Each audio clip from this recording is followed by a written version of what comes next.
I am 73 years old.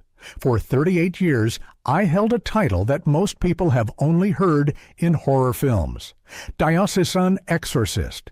That is not a metaphor. That is not a spiritual counselor with a fancy name. That is a man authorized by a bishop, trained in the Rituale Romanum, licensed by the Catholic Church, to stand in a room with a suffering human being and command, in Latin, in the name of Jesus Christ, that whatever darkness lived inside them, leave. I did that. For 38 years, I did that across 4 counties in western Pennsylvania and into the hills of West Virginia. I sat with broken people in farmhouses and hospital rooms and church basements, and I spoke words of binding and release. I believed those words had power. I believed I had been chosen to speak them. I believed, without reservation, for nearly 4 decades, that what I was doing was holy. If you are watching this and you have a family member inside the Catholic Church, please stay with me. What I am about to tell you happened in a rectory and a small house and a room that smelled like candles and old wood. And it changed everything I thought I knew about faith, about power, and about who the Church actually protects when it decides something must be kept quiet. If what I say here gives even one family the courage to ask the questions I was too obedient to ask, then subscribe to this channel and turn on notifications, because these words have waited long enough inside me, and they belong now to you. My name is Father Edmund Varese. I was ordained in 1971 at the age of 24 in a small ceremony in Pittsburgh that my mother attended in a hat she had pressed the night before with an iron she borrowed from the neighbor. My father did not come. He thought the priesthood was something a man chose when he was afraid of real life. He may have been right. I do not say that with bitterness anymore. I say it because it matters to understand what a young man is looking for when he walks into a life of total institutional devotion. He is looking, usually, for certainty. He is looking for a structure large enough to hold all the questions he does not know how to carry alone. The Church gave me that structure, and I gave the Church everything. By 1978, Bishop Callahan had noticed me. That is the phrase they used, noticed. As though you were a piece of furniture the bishop decided was worth keeping in a better room. He called me into his office on a Tuesday afternoon and told me he had been watching my pastoral work and believed I had a particular gift for what he called difficult souls. He asked if I would be willing to undergo training in the rite of exorcism. I was 31 years old. I said yes before he finished the sentence. The training was serious. I want you to understand that. It was not theatrical. It was not what the film showed. It was theology and psychology and careful diagnostic protocol. We were taught to rule out psychiatric illness first. We were taught to coordinate with physicians.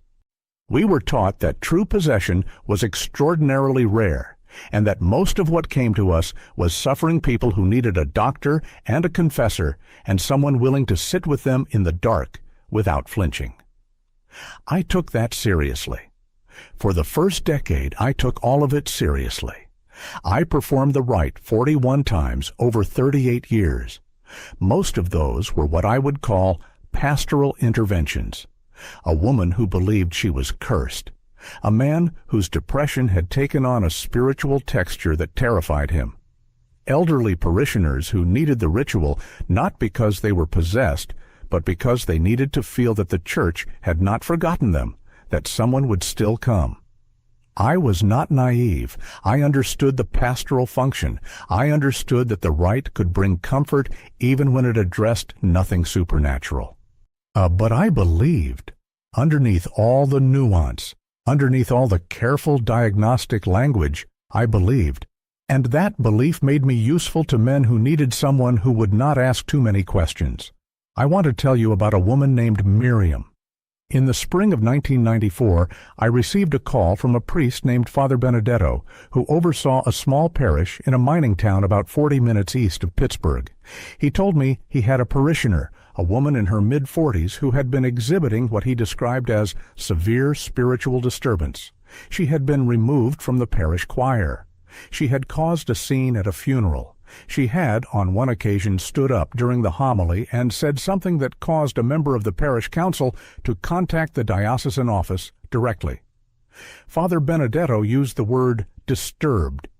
He used it the way institutional men use words they have chosen carefully to describe something inconvenient in language that does not assign them any responsibility for it. I drove to the town on a cold morning in April. The hills were still gray with the end of winter, and the trees had not yet decided to come back.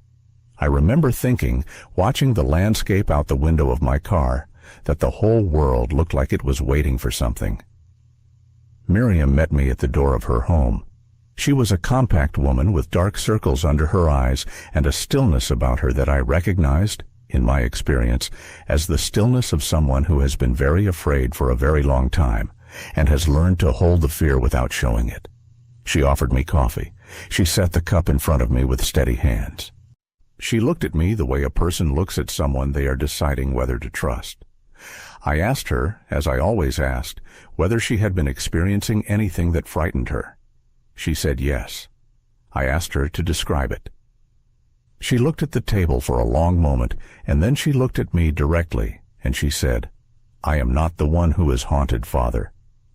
I asked her what she meant. She said, "I mean that what is living in this town is not inside me."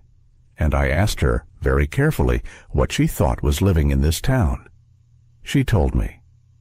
Over the next 2 hours, Miriam told me what had been happening to children in the parish for at least 10 years. She told me about a priest named Father Dolan who had served the parish until 1989, when he was quietly transferred to a retreat house in Ohio. She told me about specific children and specific years and specific things that had been witnessed and reported. She told me she had gone to Father Benedetto twice. She told me she had written a letter to the diocesan office in 1991 and received a response that thanked her for her concern and assured her that the matter had been reviewed by appropriate personnel. She told me she had stood up at that funeral and said what she said because the man being buried had known what Father Dolan had done and had helped ensure his quiet transfer. And she said that after she was removed from the choir and called disturbed and had the diocesan exorcist sent to her door, she finally understood that the church was not going to do anything, that what it was going to do instead was send someone like me. I sat across from that woman, and I felt something I had not felt in 30 years of priesthood. I felt the specific, nauseating clarity of a man who has just understood what he is being used for. I was not there for Miriam's soul. I was there to give her file a note that said she had been assessed. I was there to provide institutional cover. I was there because a bishop had decided it was cleaner to send the exorcist than to answer the letter. If you are still here with me, I need you to stay just a little longer, because what happens next is the part I am most ashamed of, and also the part I believe matters most. I drove back to Pittsburgh. I wrote my assessment. I wrote that the woman showed signs of what I called fixated ideation, and that I recommended pastoral counseling and a psychiatric referral. I used the language I had been given. I filed the report. I told myself that I had done what I could, that the situation was above my authority, that the proper channels existed for a reason, and that my role was narrow, and I had filled it honestly. I believed those things for 11 years. In 2005, the Pennsylvania Grand Jury Report on Diocesan Abuse was released. Father Dolan's name was in it. The parish was in it. The transfer to Ohio was in it. The letter Miriam had written in 1991 was described in it, not by name, but by date, and by the nature of the response she received. I read the report in my rectory on a Saturday morning with a cup of coffee going cold beside me. I read it the way a man reads something he already knew, but had chosen not to know. I read Miriam's letter described in the footnotes of a public document, and I thought about her steady hands and her dark circles and the way she had looked at me across the table when she said, "I am not the one who is haunted, Father." She was right. She was always right. I was the haunted one. I am the haunted one. I walked into her house carrying the apparatus of institutional religion, and I used it to file her away. I left active ministry in 2009.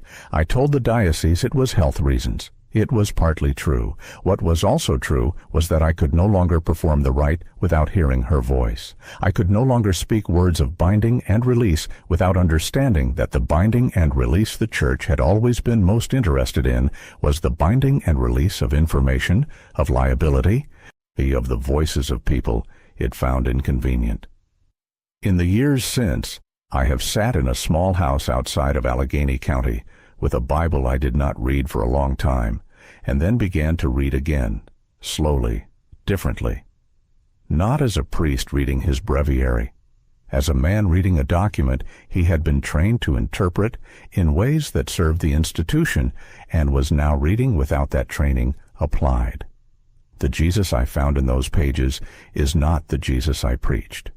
The Jesus in those pages is furious at the men in the temple. He is the one who says the truth will set you free and means it as both a promise and an indictment. He is the one who says it would be better to have a millstone tied around your neck and be thrown into the sea than to harm a child. He said that. It is there. It has always been there. We preached around it for decades. I have spoken to Miriam once since 2005. I called her. I told her I had read the report. I told her I was sorry. I told her that what I wrote in 1994 was not an honest assessment. It was an institutional function dressed in clinical language. She was quiet for a long time. Then she said, "I know, Father." I knew it then. I called her Father, and she said it gently, without sarcasm. That gentleness was the hardest thing I have ever received. She is alive. She is well as a person can be when they spent 15 years being called disturbed for telling the truth. She told me, on that phone call, that she had found her way back to her own faith. Not to the institution, but to the faith underneath it, which she described as something the Church had been holding hostage without actually owning. I thought that was one of the most precise things I had ever heard anyone say about religion. I do not tell you this story as a man who has arrived at peace. I tell it as a man who has arrived at honesty, which is not the same thing, but may be more valuable. If you have a family member who has been told by a church authority that their pain is spiritual, that their testimony requires more witnesses, that the proper channels have been notified, and the matter has been reviewed, hear me. A man who spent 38 years as one of those authorities is telling you, the proper channels were designed to protect the institution. They were not designed to protect your family. The language of spiritual warfare is very useful to organizations that need someone to be the enemy and need that enemy to be invisible. Miriam was not possessed. She was a woman with a letter and a memory and the stubborn conviction that children deserved someone willing to stand up and say what had happened to them. The Church sent me to her door. I was supposed to be the answer. I was, instead, one more door that did not open. If this testimony reaches even one person sitting in a pew who is deciding whether to trust what they have seen over what they have been told, then these words have done what 38 years of rituals could not. Subscribe to this channel and turn on the notification bell so that when the next voice speaks, you will be there to hear it. Because these testimonies matter. Every single one of them matters. And there are more voices that still need to be heard. I am not going to tell you what to believe. I am going to tell you what I know. I know that a woman with steady hands and dark circles poured me coffee in April of 1994 and told me the truth in her own kitchen, and I wrote down something different on a form and drove home and slept that night. And I know that the God I have been slowly finding my way back to, not the administrator, not the hierarchy, not the institution, that God was in her kitchen with her the whole time. I was just the last one to figure out which one of us needed saving.